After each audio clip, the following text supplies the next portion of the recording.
Hey guys, I am DC, your host of Barside Jive Live, and you are watching my show, Barside Jive Live, but this is my COVID-19 home edition. We are just doing our part here to save that world. It's really great that you guys chose to hang out here with us tonight. Got a great show coming up. This show happens at 7:30 p.m. Central Standard Time every Thursday and features some of the very best original singer-songwriters in the U.S. of A. And if you don't believe me, just wait a few minutes and I'll prove it to you. You can always follow my shows on Apple iTunes, iHeartRadio, Spotify, Stitcher, Twitch, Spreaker, Google Play, TuneIn, and Deezer. For all you folks over in Europe.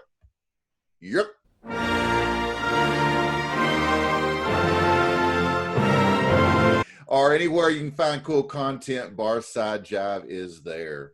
If you happen to be listening to me right now as a podcast, audio only, you can view us. That's right. You can view the entire show by going to vocalnow.com, and that would be vocal with a K. It's intentionally misspelled, so it's VOKAL now.com. And click the Barside Jive logo in the Streaming Now area at the top of your screen. Also, all of my content is available on demand at your convenience on my YouTube channel at youtube.com/Barside Jive Live. Remember, Barside Jive is sponsored by the famous, legendary Zoo. The Zoo. On Vocal. That would be the world's best rock now and can be streamed 24/7, 365, once again at vocalnow.com. Guys, tonight I have Andrew Sullivan on the show, but first...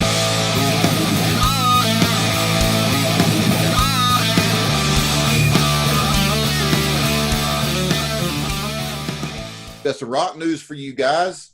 Roger Waters said David Gilmour won't let him access Pink Floyd fans. Wow. More turmoil behind the stage.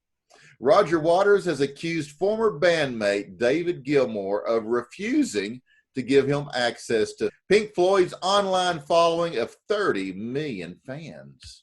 Waters, who released a new version of the band's song Mother earlier this week, said that he was delighted by the response to it, but regretted that he wasn't able to advertise its existence to more people who might actually want to hear it. 1.5 million of you have viewed our new version of Mother, which is lovely, Waters said in a video message. It really warms my heart, but it does bring up the question, why is this video not available on a website that calls itself Pink Floyd website? Well, the answer to that is because nothing from me is on the website. I am totally banned by David Gilmour from the Pink Floyd website. He went on to discuss the Camp David Summit meeting he held last year with Gilmour and drummer Nick Mason, which he said failed to reach any outcome. I proposed all kinds of measures to get past this awful impasse that we have, he said. The 30 million of you who subscribe do so because of the body of work all 5 of us created. That would be Sid Barrett, me, Rick Wright, Nick, and David over a number of years. Waters added that it seems to be that it would be fair and correct if we should have equal access to you all and share our projects. He also addressed his departure from Pink Floyd back in 1985, which left Gilmour in charge and resulted in years of acrimony between the two of them. But that appeared to have been resolved over the past decade. I think he thinks that because I left the band in 1985 that he owns Pink Floyd, that he is Pink Floyd, and I'm irrelevant, and I should just, keep my mouth shut, Waters said. To support his argument, Waters pointed out that artistic projects by Gilmour's wife, Polly Sampson, receive regular coverage on Pink Floyd's media channels and suggested that those works were of little interest. We should rise up, he said, or just change the name of the band to Spinal Tap, and then everything will be hunky-dory. Oh, well, the saga continues.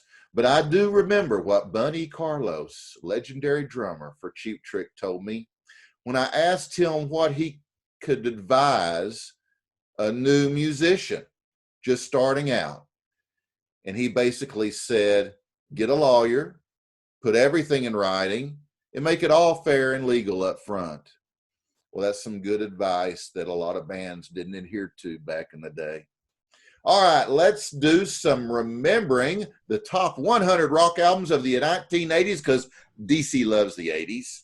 Number 9 on my list is Back in Black, AC/DC 1980. Their powerhouse tribute to the late singer Bon Scott doubles as a declaration of purpose.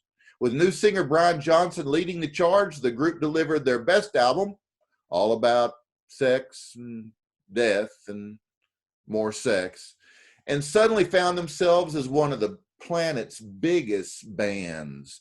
That would be the album that turned me on to AC/DC. Now, before I go, got some birthday shout outs.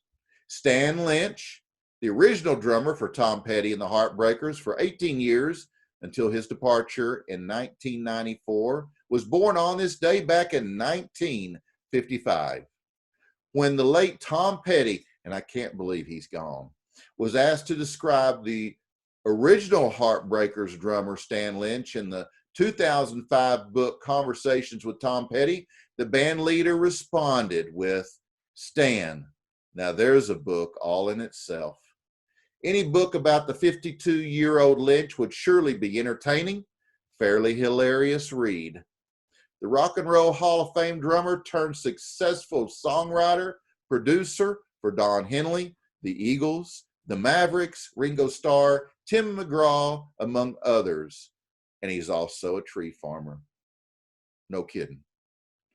How about Leo Sayer? It's his birthday too, born in 1948. English-Australian singer, songwriter, and musician. He was born on this day in 1948. Sawyer launched his career in the United Kingdom in the early 70s and became a top singles and album act on both sides of the Atlantic in the 1970s. Another great decade. His first 7 hit singles in the UK all reached the top 10. That's right, all of them reached the top 10. One of his hits he is best remembered for is his 1977 hit, You Make Me Feel Like Dancing. You make me feel like dancing. Another birthday, Bill Champlin, American singer, songwriter, and musician. He was born on this day in 47 and was a member of the band Chicago from 1981 to 2009. He performed lead vocals on 3 of Chicago's biggest hits of the 80s, 84's Hard Habit to Break and Look Away, as well as I Don't Want to Live Without Your Love in 1988. All great songs.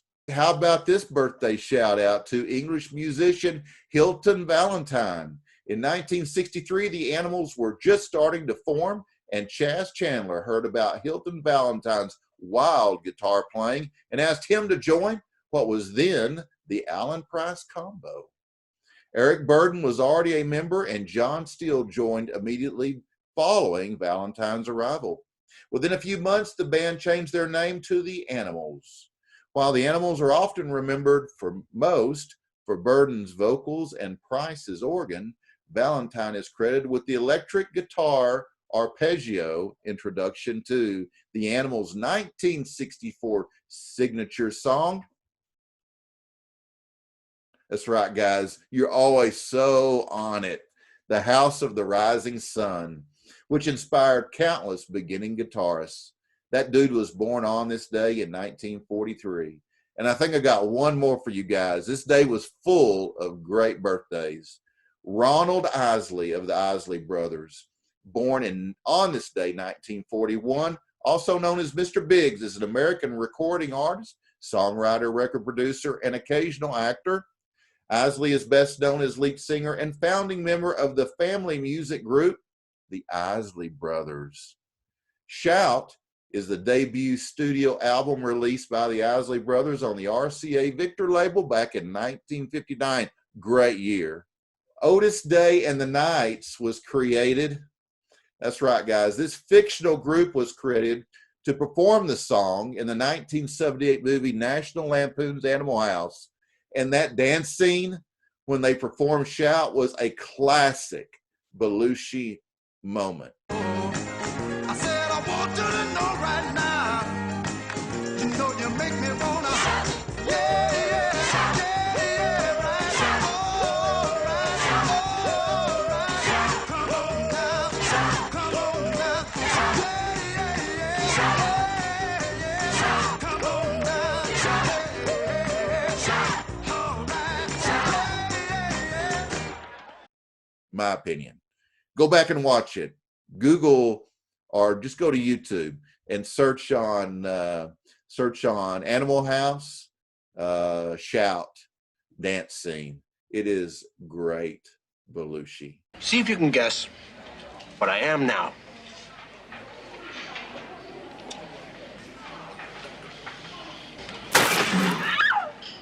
I'm a zit. Get it?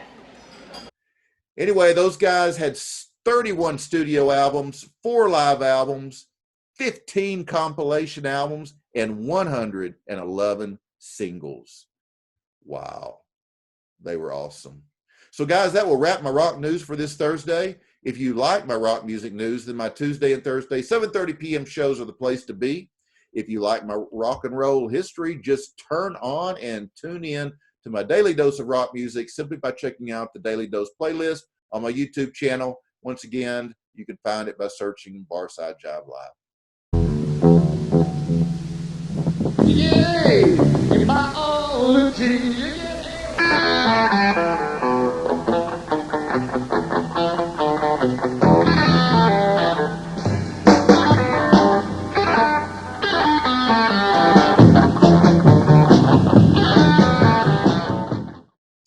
Now it is time for my live music showcase, which is sponsored by Hip and Hippie. Hip and Hippie is a planet-loving company known for its high-quality, earth-friendly, 100% recyclable candle line and natural body care products. It's no wonder eco-supporting people love Hip and Hippie, hipandhippie.com. As I told you, my guest tonight is Andrew Sullivan. Andrew is a 33-year-old singer-songwriter from Fort Worth, Texas. After attending college at TCU, he was offered a job at ESPN Radio in Dallas, but turned it down. That's right, guys. He turned it down to pursue a career in music. Over the course of his 10-year career, Andrew has released 4 studio albums and 3 singles, and his songs have been played around North America on over 150 FM radio stations. Let's welcome Andrew Sullivan to Barside Jive Live. Oh, hey, so Andrew. Hey, how are you? Thank you for having me. It's good having you, brother. DC, it's great to see you, man. You been doing okay? I am doing good. It's been what? Has it been a year? Oh, I think it's been quite that long. I think it was maybe back in January, only about 5 or 6 months, but you know, getting there.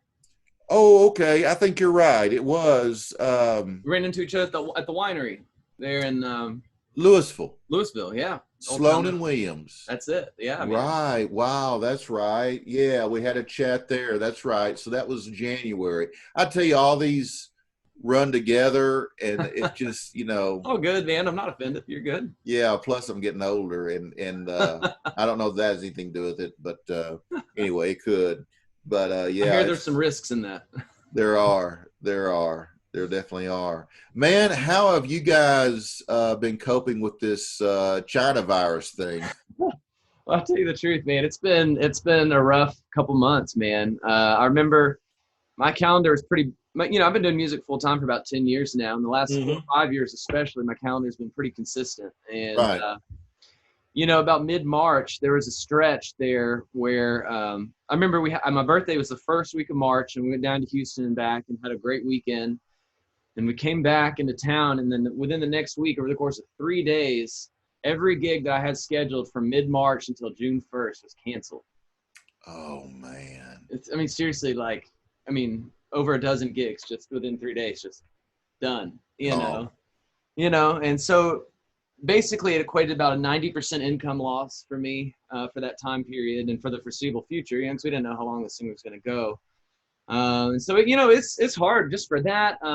It's hard because, I don't know how you, if this applies to you as well, DC, but, you get to a point where you start questioning, your decisions in life when you haven't been able to work, Yeah. Like, I love working. I love my job. I love playing music. I love performing for people that I can see, even if it's through the internet like this today, I love this stuff. And, I don't think it's because I'm conceited or anything. It's just the way I was made and the way I am, and to not be able to do that for, 12 weeks or whatever it is, it was brutal. It was really brutal. I remember I was so proud to be a Texan, let's say, the day that the state opened again for certain things back, I think it was May 1st. Yeah. And, man, they made that announcement, I think, a week prior to that. And I got an email about this day that announcement got handed down from a family who wanted to hire me for a private gig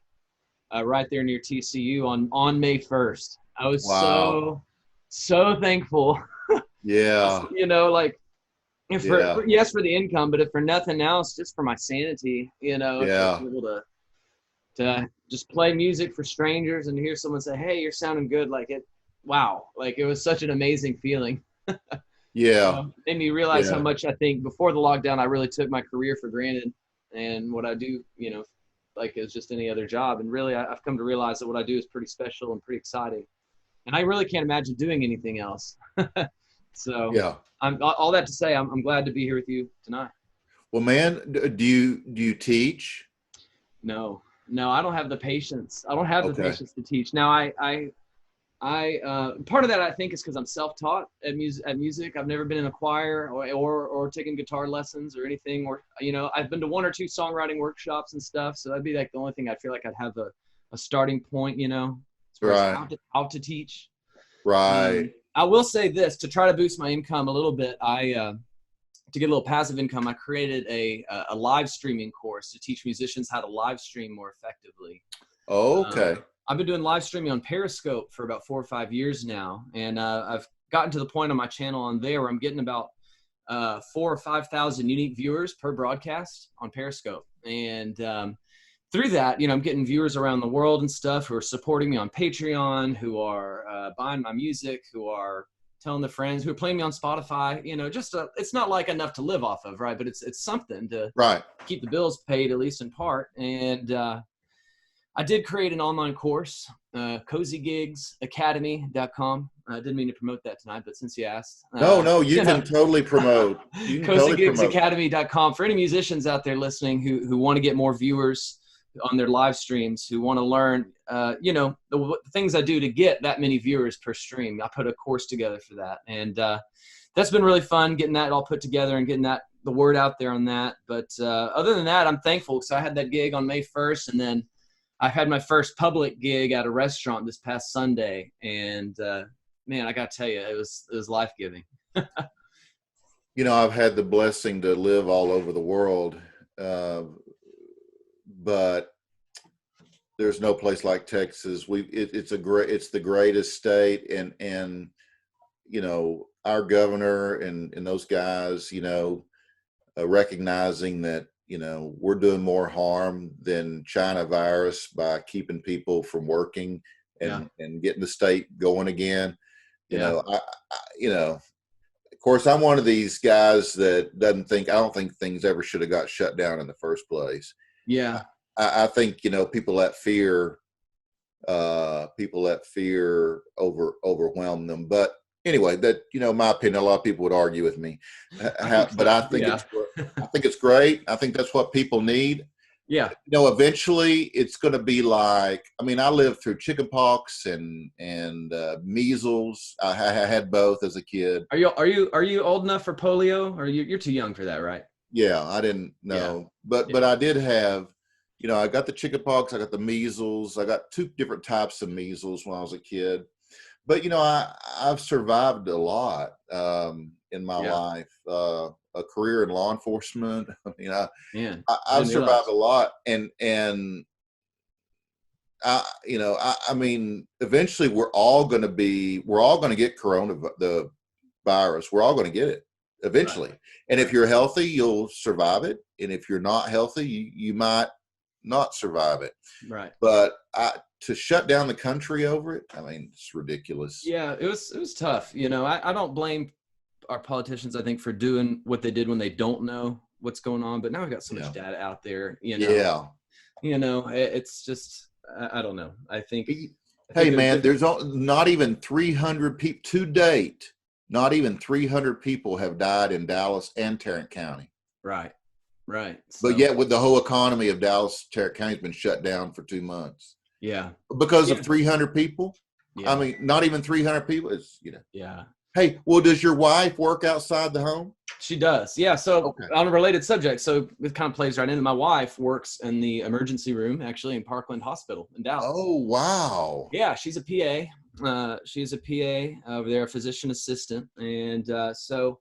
Lucky for you. Yeah. Well, kind of. Yes, indeed. I mean, I'm a blessed man, right? But at the same time, it was kind of weird. She started having Zoom meetings like this in early March for the COVID stuff. And saying, this is going to be real bad and real scary. And, for certain parts of the country, it was, right? I mean, but at the same time, for most of us, it wasn't. And to the extent that she had to end up taking a 30% pay cut for the next 6 months. There's nobody coming in.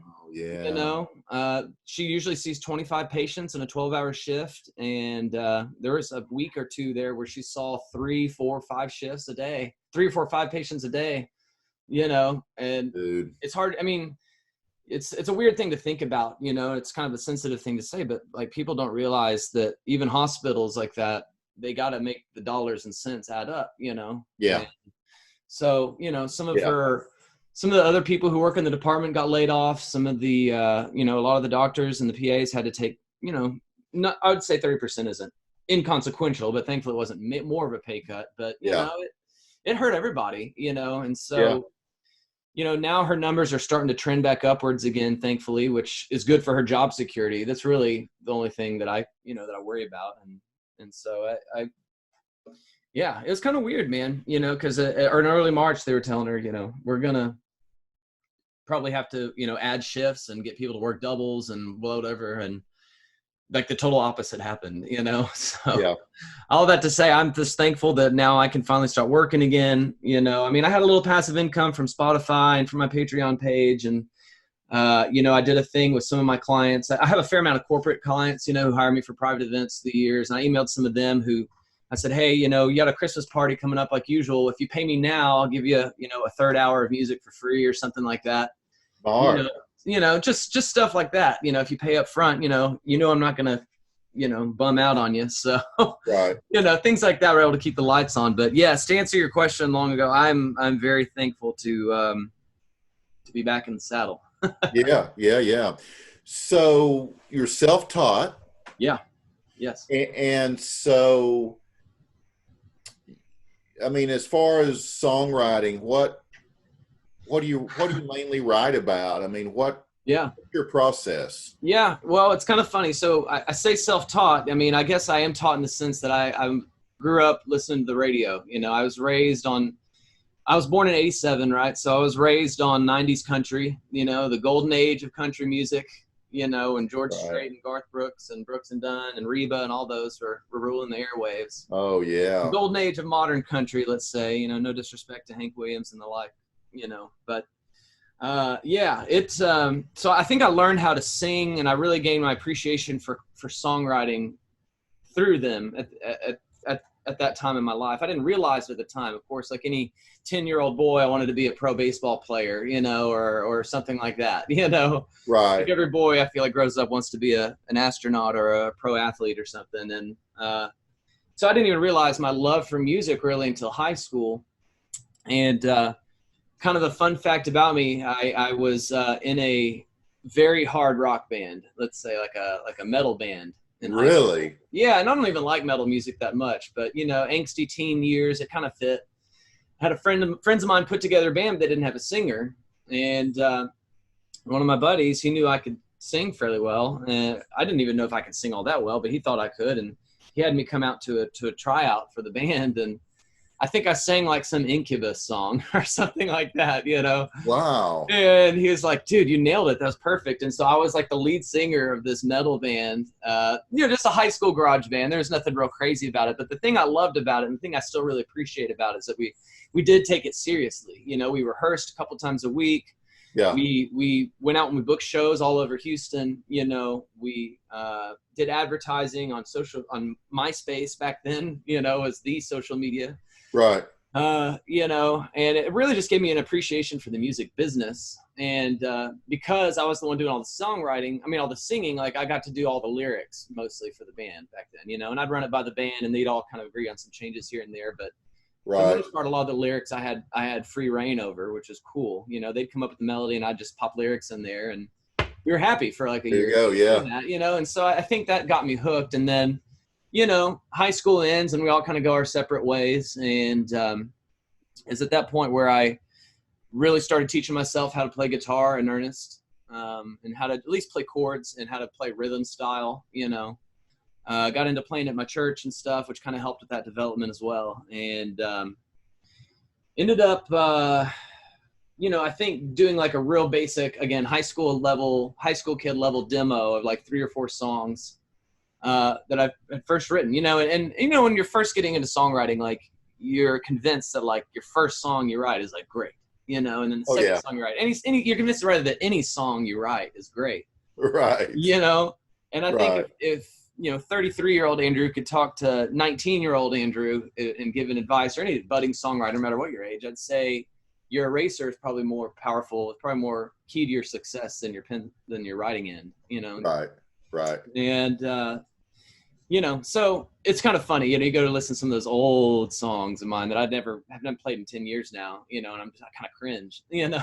Yeah. But, you know, it's through those experiences, I guess, and through that honest feedback that you get through experience and maturity that, you know, you kind of learn how to write, you know, and so the rest of it, I don't know, I guess I've always been kind of musically inclined. You know, I was in the band in high school, and I was in like the marching band in like 5th grade, 6th grade, you know, and I was always pretty good at picking up new instruments and stuff. And so what'd you play? I played clarinet. I was first year clarinet for a couple years there. And then once you started doing the marching band and had to wear the uniforms, I kind of quit. To tell you the truth, I just didn't like it, you know. Again, I was convinced it's a lot of freaking work. Well, it is, and you know, I was convinced that I was going to be an athlete, right? So okay. I was like, you're not going to get the hot girls playing in the band, you know. Yeah. So at least in my band there weren't. So you know, it's you know, again, when you're 13 or 14, you don't think clearly like you do when you're 30 or 40, whatever, right? Not to say I even think clearly now, but I like to think that I do. Yeah. So that's basically how it is. You know, if it wasn't for the metal band in high school, I don't think I would have even considered a career in the music industry. Because then I went to college. Like I was supposed to go to college, and loved TCU, loved my time there. I'm still a diehard TCU sports fan, and I apologize to anybody who follows me on Twitter because I tweet about that half the time. And, Go Horned Frogs. The Horned Frogs, that's right. And, you know, my time at TCU, I think I really grew maybe behind the scenes into music because I was a radio, TV, film major. Wanted to go into sports broadcasting, you know, wanted to do play-by-play for baseball games. Right. And had a radio show for 3.5 of the 4 years I was there, I think it was, and I loved it. I loved doing the DJ thing, you know. It was 88.7 The Choice, you know, that kind of stuff is just awesome. And making promos and all that kind of stuff I just loved. And I got the ESPN internship for the whole summer. I was on Randy Galloway's show. Had a really great time. Randy is a fantastically nice person. He's got a real edgy radio personality, but, you know, his real personality is pretty normal. And really friendly, really nice guy. And at the end of the summer, the studio offered me a job, you know, at the very bottom of the totem pole, you know, nights, weekends, holidays, etc. And you know, fun stuff. Radio is a job, you know, that you do for the love of the job. Right. You know, you're not making considerable income in that until you're probably 50 years old, you know. Right. And that's the case for most people, and very few exceptions to that, you know. Right. Because like, I mean, there's 100,000 people in DFW alone who would love your job. you know? Right. So why there's not, you know what I mean? There's no need to pay you anything higher than what's minimal, you know, for the industry. So, right. So I considered that, and I considered, you know, my future plans. Like I still wasn't sure that I was all done with music, you know.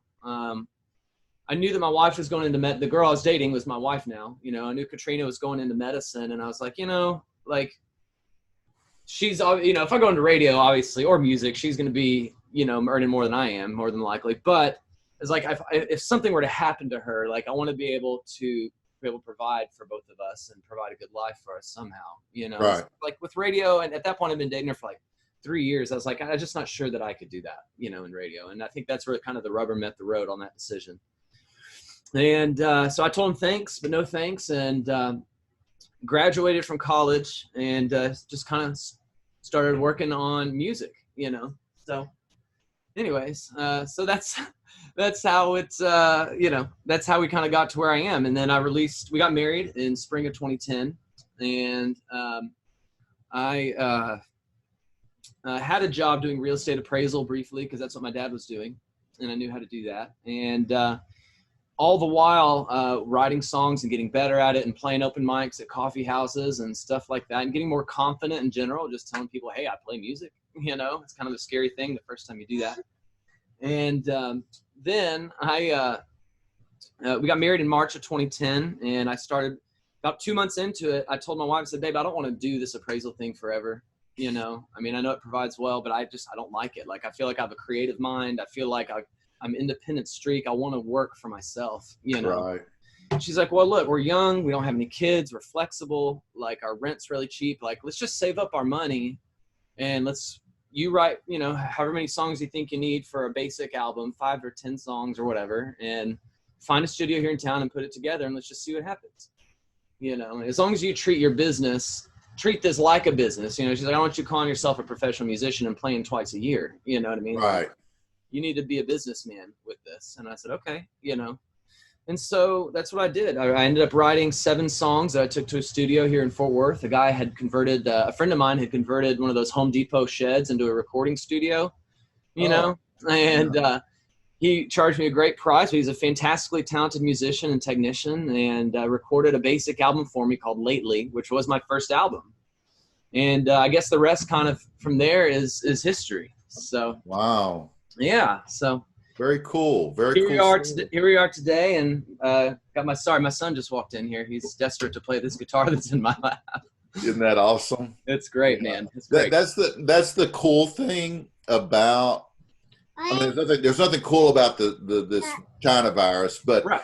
but because we're home now, it's cool because we can we can check out your place. Yeah, man. See your kids or your wife walk through, you know. It's like, you know, you see stuff that normally, I mean, it shows the real you, you know, not just your stage presence, but who you really are. Oh, and yeah. I think that's cool. Well, I'm glad, DC. I'm glad. You know, and I agree with you, man. I think I've really enjoyed, well, anytime I consume music, you know, like I'm always so thankful when I go to a show and I get to see like the band's families there and their friends there, and I get to see them interacting like in a normal way. Besides, you know, the way they are in a music video or in a promo photo is all very contrived. Oh yeah. You know, so to get to see the whole family, the way the family is, you know, I don't know, it's not scripted. No, not at all. Yeah. That said, I apologize. My son is Samuel. He's 2.5. So if he, all right, Samuel, at me here in a second, I apologize. No, Samuel's good. He can hang out, man.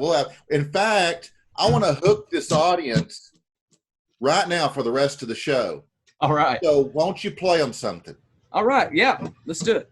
Hey, Sam, what are you going to play? I'm going to play my song. I'm going to play my song, Give Your Love Away. Give Your Love Away is a single I put out in the fall of, I think it was 2018. It seems like yesterday because the song continues to burn up my Spotify page. Awesome. We've just crossed 200,000 plays on this song yesterday. Wow. Spotify. And, you know, for a guy who's an independent artist, I self-promote. I don't have any agencies or label backing at all. I'm pretty proud of that. So absolutely. So, yeah. What's this about? This song's called Give Your Love Away. Give Your Love Away is a breakup song. It's, you know, the whole idea here is that I kind of say it in the bridge, but the whole idea here is, somebody's going to do to you what you've done wrong to me. It's kind of like what goes around comes around. I was inspired by a friend of mine. It wasn't inspired by experience in my life, but I got a friend of mine, an acquaintance of mine who I know pretty well, who has a long string of ex-girlfriends. He gets real close with these girls. I'll play in a sec. He plays with his ex-girlfriend. He does this thing where, he dates a girl for a while and he's real into her and she's real into him. And then as soon as things start getting slightly serious, he pulls the plug and it's on to the next, just like that. And she's left picking up the pieces, and I told him, like, man, you can't do this to girls, and he's like, oh, I know, I shouldn't. And I just, hey, Samuel, can you go outside? So anyways, it's sorry about that. So he's cool. Don't apologize. So this song is called Give Your Love Away. Let's give it a whirl. What do you say? Absolutely. You can hear this song anywhere that my music is streamed, including Spotify, Apple Music, Pandora, YouTube, all the above. Perfect. Heard a song last night. It's a way through a long red light.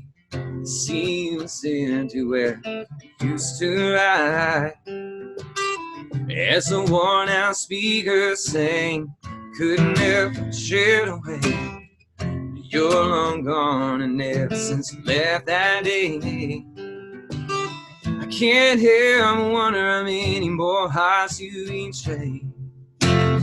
Somebody's gonna do to you what you done wrong to. Somebody's gonna give your love away. Someday you're gonna feel that hurt. I know you're gonna feel it worse. Somebody's gonna give your love away. Before I knew it, that light turned green. Fish here and change scene. Song in a minute, and I remembered everything. I knew better than to call you. Long ago I moved past you too. Life's been good since you've been gone. It's time you heard the truth. Oh, somebody's gonna do to you what you done wrong to me. Somebody's gonna give your love away. Someday you're gonna feel that hurt, and I know you're gonna feel it worse. Somebody's gonna give your love away. Don't know if anybody told you. Don't know if you really even care. You can't keep breaking hearts like you do nothing wrong. Find a bride I love her, always be there.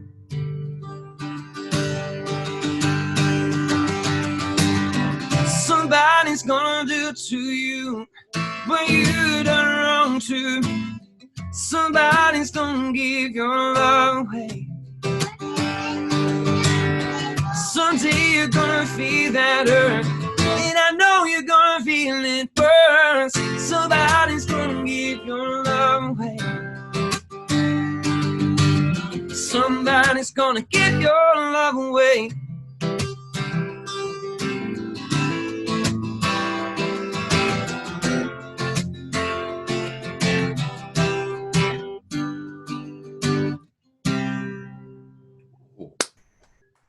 Thank you.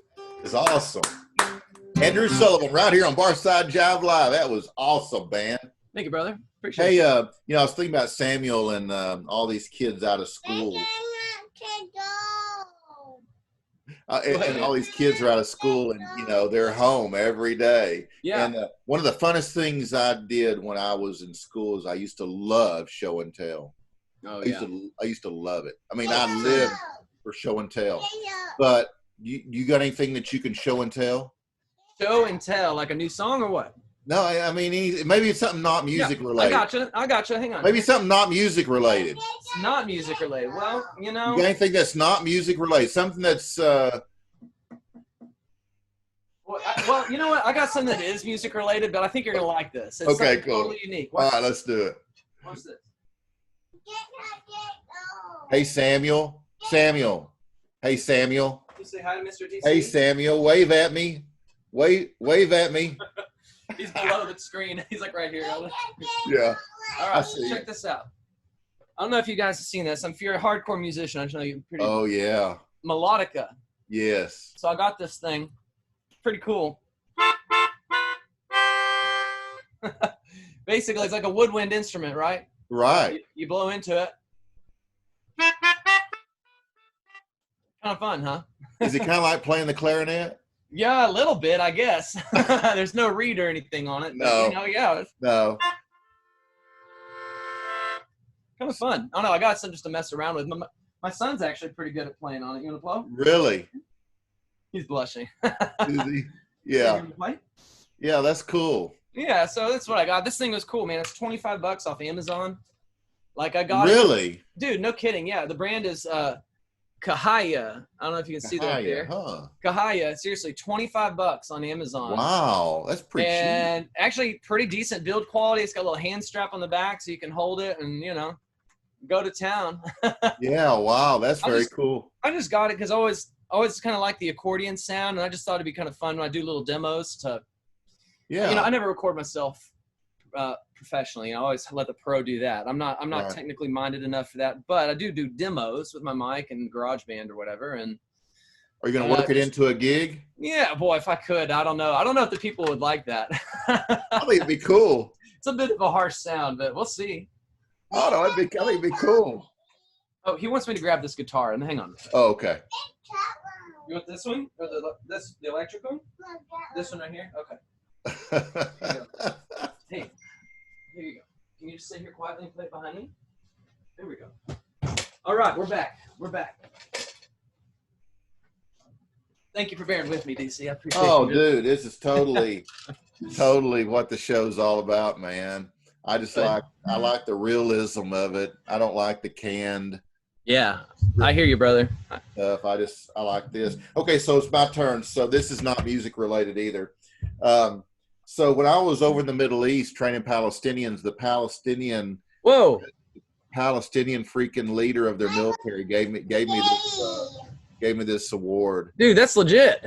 Yeah, this is from the Palestinian National Forces. Wow, that's cool, man. Yeah, I was pretty proud of it. What does it say? What's it for? Like, we it's like the Medal of Honor. we trained Palestinians for our State Department. They're trying to keep Hamas out of the West Bank, which they've been successful. So I did that for a couple of years, and at the end of our contract, they presented those to us. So it was pretty cool. That's pretty awesome, man. That thing's beautiful. I just found it in storage. So I was No way. Yeah, it was in a box in storage. I took all my 3 storage units and moved all that stuff to my garage. So I've been going through it and, you know, making piles, you know, for my kids and such, you know. Yeah. So anyway, I found it and I was like, wow, that's cool. I'm going to do something with it. So, but anyhow, why don't you play us another one?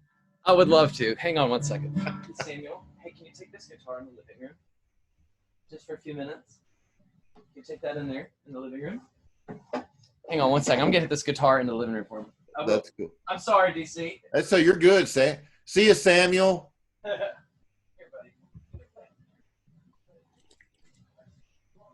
buddy. Kids.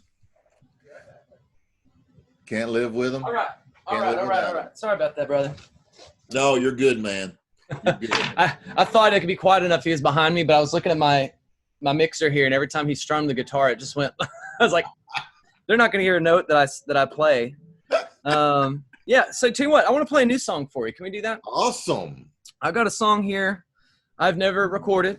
Yeah, I've got a song I've never recorded here. This song is called "Something in the Way," and a little bit more of a country kind of sound to it. And I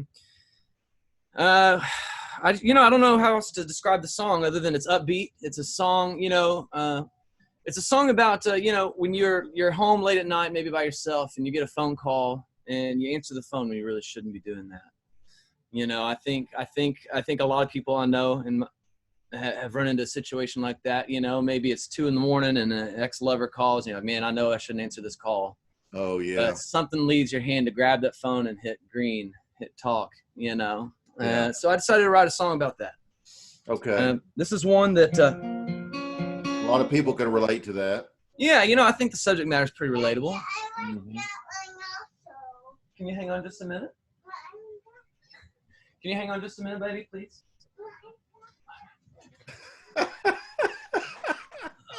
Hey, I'm going to change the name of this show to the Andrew and Samuel Show.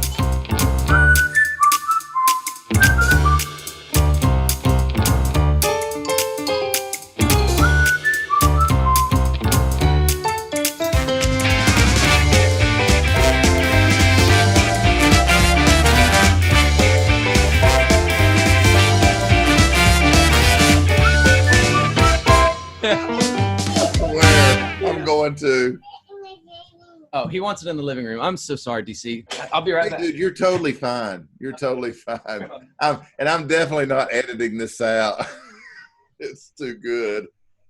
I love it.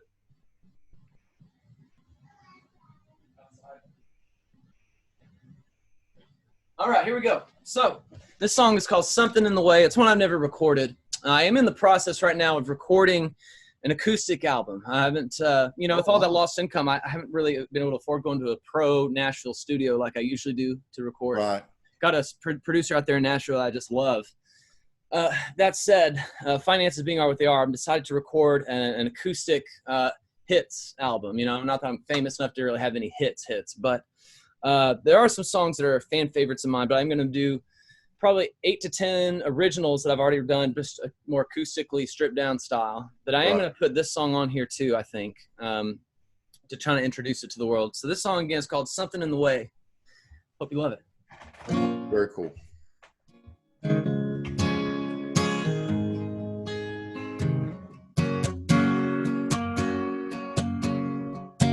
Slam the door, flip the lock on my heart. It's never gonna feel again.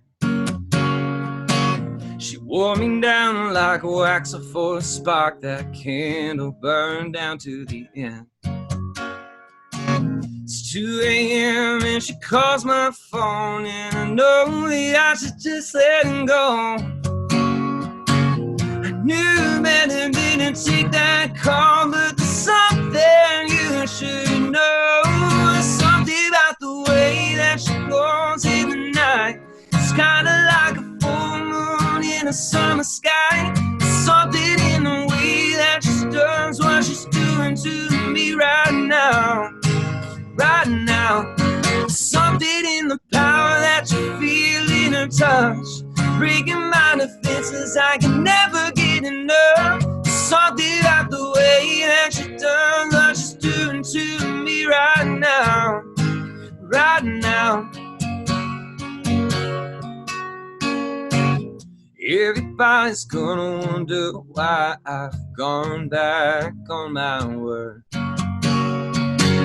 It ain't like me and go and change my mind, but lately that line's been blurred.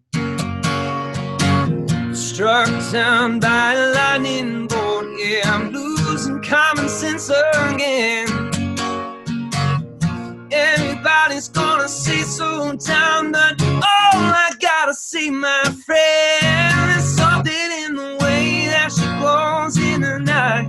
It's kinda like a full moon in a summer sky. Something about the way that she does what she's doing to me right now.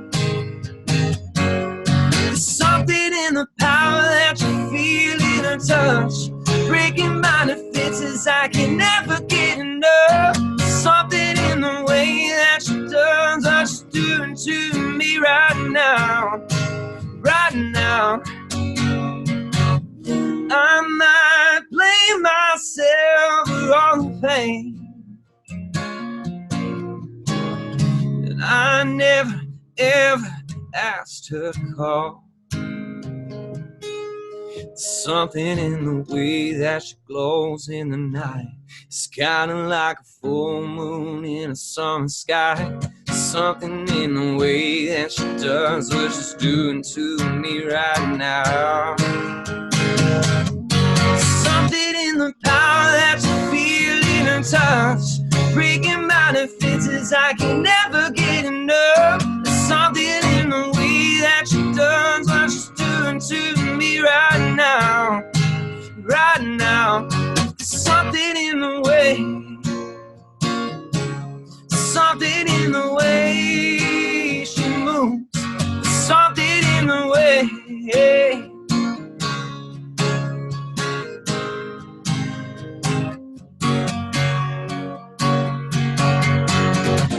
Slam the door for the lock on my heart, it's never gonna feel again. She wore me down like wax before a spark, that candle burned down to the end.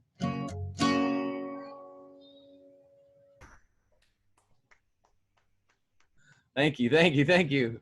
Oh, Andrew Sullivan right here on Barside Jive Live one more time. Man, that is awesome stuff. I can't wait to hear that album.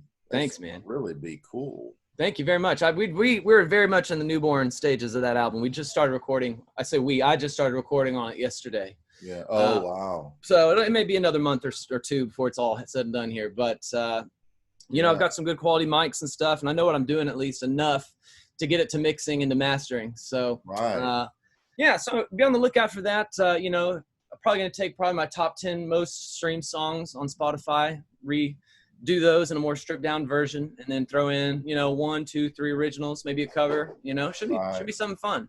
So. Right. You know, Andrew, before this China virus thing, if I would have asked you what the biggest challenge you've experienced so far in your music career, you might have had a different answer. So yeah, I can think back though. Outside of the virus, what challenge has been your greatest? Yeah. Well, there's two. I'll give you two that immediately pop to mind right now. One pertains more to the early parts of my career, and one pertains more to like the last 2 or 3 years. The hardest challenge when you get going, and also this to any budding songwriter, anybody who wants to give this a go. It's a really hard lesson to learn that your friends and your family are not your fans. You know, there's a very big difference. You know, they want you to succeed. Yes. You know, they don't want to do anything to hurt your career. They're not going to talk bad about you, and they might even come to a couple shows at the very beginning of your career. Right. But your friends, the guys you play golf with, the guys, you know, you have a beer with, the people you go to church with, your family, your aunts, your uncles, your cousins, like they're not your biggest fans. No. They're not. They'll support you. You know, you drop an album, they'll certainly buy one, and you got to be thankful for that. And I certainly am. Don't get me wrong. I'm very thankful for that support. But your fans are your fans. You know, they're the ones who really pay your bills, the ones who keep you going. So, you know, do what you can to find those fans and keep, you know, delivering to them over and over. So that was early in my career. You know, that's a big lesson I had to learn. Right. It's a challenge, you know, because, you know, I started playing, you know, every Friday night at the same bar, and like the first 2 or 3 times had a pretty good crowd because it was all my friends who'd never seen me play before, hadn't seen me in years. Well, 1 month into it, nobody I know is coming anymore, and I'm real bent out of shape about it. Right. You know? So there's that. And then the other challenge. Can I tell you in just 1 second? So the other challenge has been, you know, the change over in music consumption from CDs to Spotify or the like, you know, to streaming. Yeah. You know, I've had to really, a lot of the whole industry, I mean, I'm sure anybody who's listening to the show is already aware, you know, but when you go from selling an album for 10 to 15 bucks a piece to then iTunes, or at least selling a song for $1 a piece, to now where one play on Spotify is 0.6 of a penny. Yeah. You know, I won't say it's criminal because, you know, it's the duty of a private business owner like me to adapt, right? But at the same time, it's been hard. It's been really, really hard. You know, so one of the ways I've been able to adapt to that is doing a whole lot of private events, like I was talking to earlier. You know, big companies can afford to pay musicians, you know, for holiday parties and the like, you know, things like that. Birthday parties especially are are valuable. I've been doing a lot of house concerts where I play around the country. This is actually what it's really allowed me to get into touring a bit, is playing in people's living rooms and backyards around the country. Oh. So if you go to my website, andrewsullivanmusic.com, and click the booking link, you can see something on there about house concerts. And basically the way it works is I come over for a booking fee. I come over and I play about an hour and 10 minutes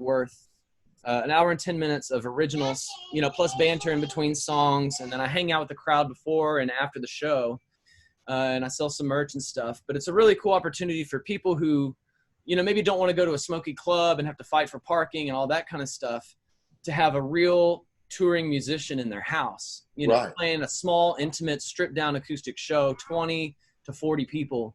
Right. Oh, my son found the melodica. Yeah. And so, that's enabled me to really overcome some of the difficulty of the change in music consumption, because now you got to kind of charge more for tickets and for booking. So that's been a real challenge, but I think music consumers in general understand this, thankfully. It's not like they're still demanding cheaper tickets as well. They understand that we have bills to pay as well. Right. Hang on 1 second. Hey, Sam, can you take that in the living room, please? So anyways, yeah, so that's been good. The house shows have been really good for me. I do about 40 or 50 of those a year, all around the country. I was thankful to go to like 16 different states last year to do shows, which was really, really fun. And It's really cool because just about anybody can host one, which is the fun part. 16 different states last year. Yeah. Coast to coast, all time zones.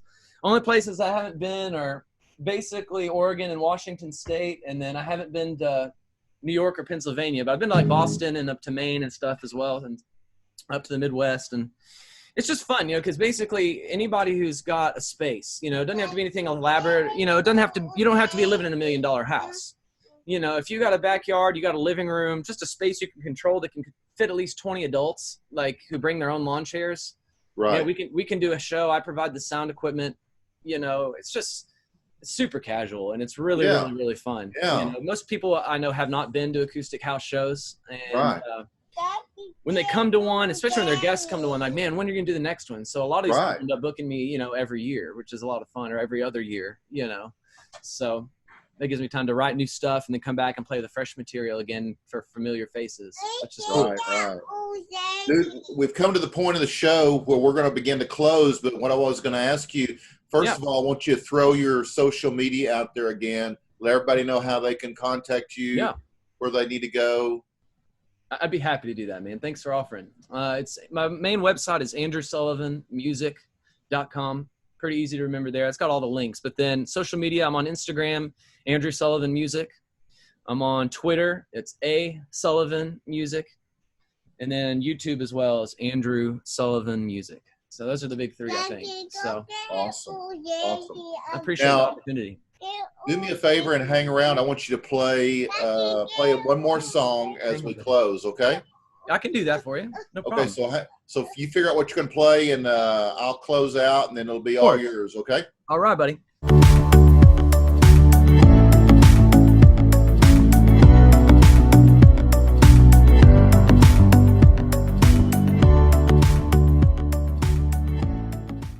Okay, guys, remember that all my content is on YouTube. Just search for Barside Jive Live.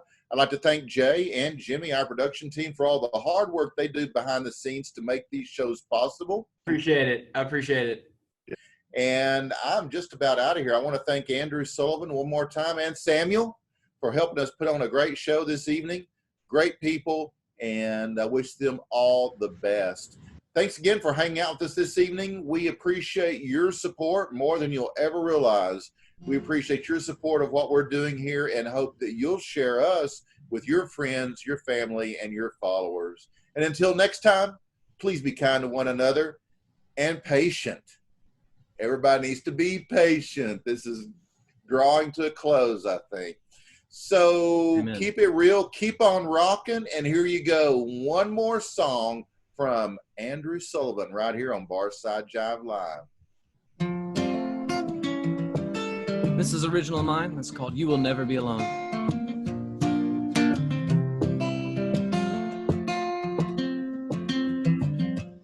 in a not too distant past, but nearly swallowed by the sea. Before the mighty waves they crash, they couldn't take up you and me. Baby, don't do that. If again you ever find misfortune taking hold of you, pray my words you keep in mind,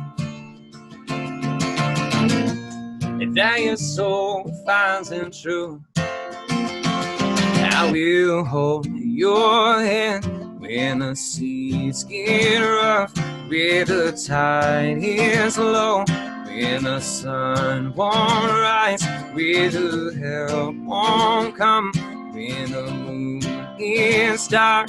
In my heart, you will never be alone. I may never be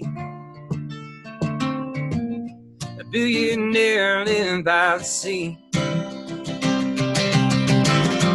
but to you I'll give this thing that money could never buy for me. I will hold your hand when the seas get rough, when the tide is low, when the sun won't rise, when the help won't come, when the moon is dark. In my heart, you will never be alone. There will be a day when my soul sees the light, to keep safe from fear. To yourself I hope that you recite, I will hold your hand when the seas get rough, when the tide is low, when that sun won't rise, when the help won't come, when the moon is dark. In my heart, you will never be alone. In my heart, you will never be alone. In my heart, you will never be alone.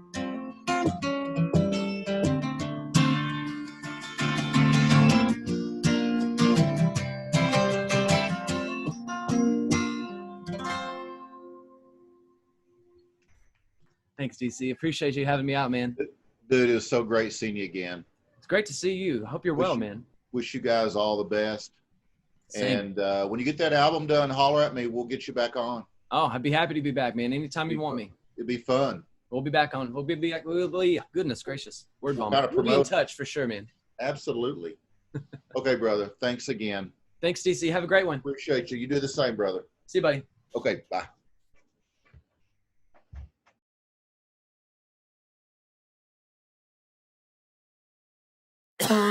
Have mercy.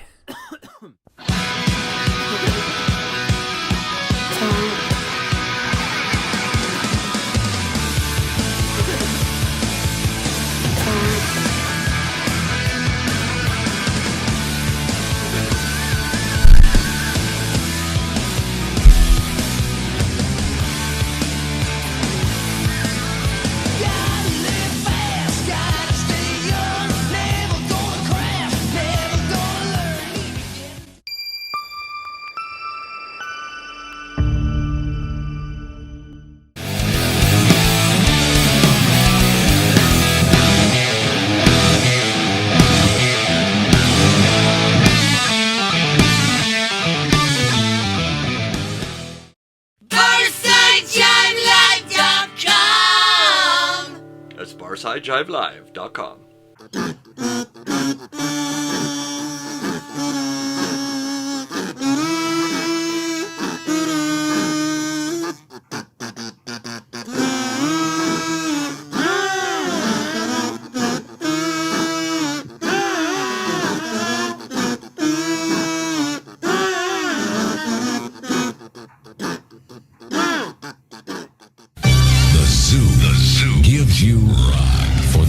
senses.